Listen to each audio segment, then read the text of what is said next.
Hello everyone, welcome back. Today let's read and learn from this story called The Boy Who Cried Wolf.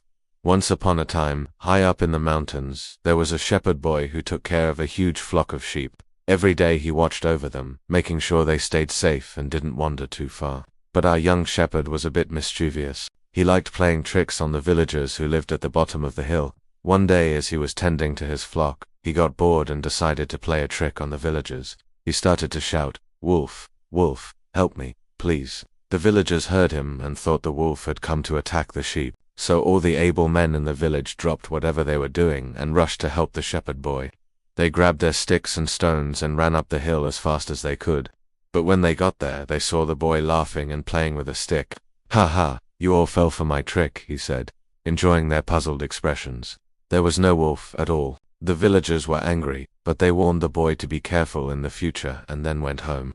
The boy thought to himself, "I tricked them again. They don't know I'm fooling them." He decided to try it one more time. So a few days later he shouted, "Wolf, wolf, help me, please." Again, the villagers heard him and came running up the hill, hoping to save the boy and his sheep. But again, they found him playing around with no wolf anywhere to be seen. The villagers were very mad this time. They scolded the boy for wasting their time, and some of them even threatened to punish him if he fooled them again. But the boy just shrugged and went back to his sheep, thinking that he was smarter than the villagers. However, he didn't realize that when you lie and say there's a wolf when there isn't one, the villagers might get hurt or lose valuable time doing something else. Well, he was about to learn a very important lesson. A few days after this, a real wolf came to the hill and started chasing the sheep. The boy shouted, "Help me, wolf, wolf, help me," but nobody came to help him. He was very scared. He realized that he had been a bad boy and hadn't listened to the villagers' advice, but now it was too late. The wolf had already caught one of the sheep and was running away with it. The shepherd boy was so sad. He wished he had been more responsible and listened to the villagers when they had given him good advice.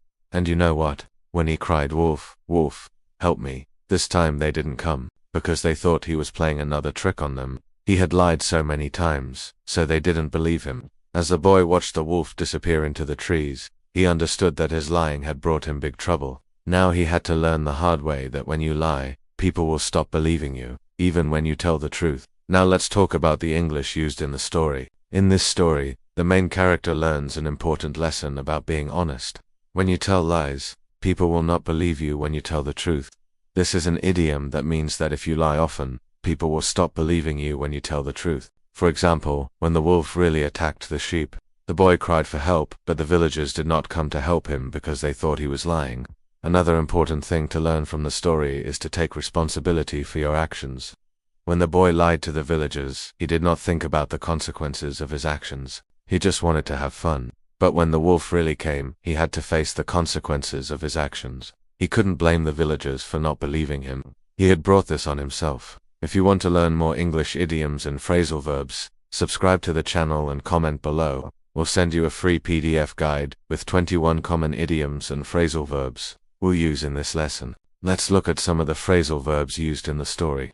To take care of someone or something means to look after someone or something. For example, the shepherd boy had to take care of his flock of sheep, to watch over them and make sure they were safe.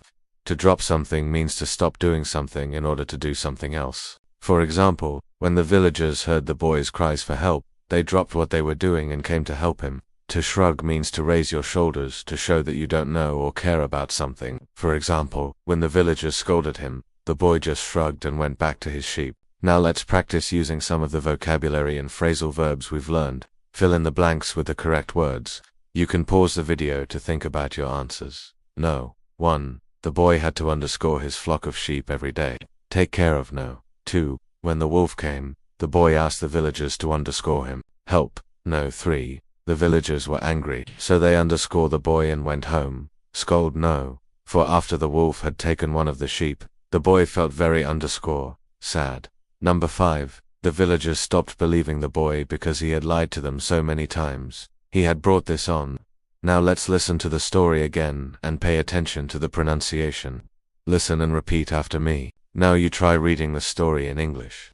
Don't forget to record yourself and share it in the comments below. You can also upload your videos to social media and tag us. We'll check out your videos and give you feedback. Thank you for watching this episode. I hope you enjoyed it. Don't forget to subscribe so you never miss any of our fun and engaging English lessons. If you liked this story, give us a thumbs up. Also share the video with your friends and family. And if you're not a subscriber yet, what are you waiting for? Click the subscribe button now and join our growing English learning community. Thanks for watching and see you soon.